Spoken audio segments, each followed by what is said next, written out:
Hello, everybody. Welcome to Speak Engine. Today, we'll cover two confusing sentences. It's called I will have a car and I would have a car. What's the difference between these two?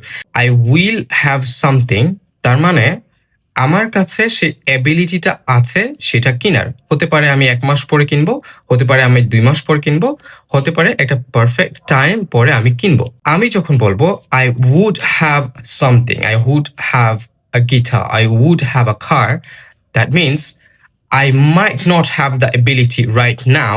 I have no idea about the future, but right now I have no ability to purchase it.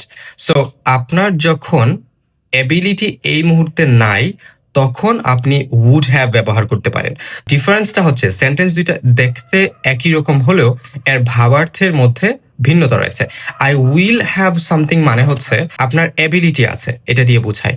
আপনি যখন would have ব্যবহার করবেন সেক্ষেত্রে বোঝায় যে এই মুহূর্তে আপনার এবিলিটি নাই। এবিলিটি না থাকলে সেক্ষেত্রে ব্যবহার করতে পারেন would have. That's the difference between I will have something and I would have something.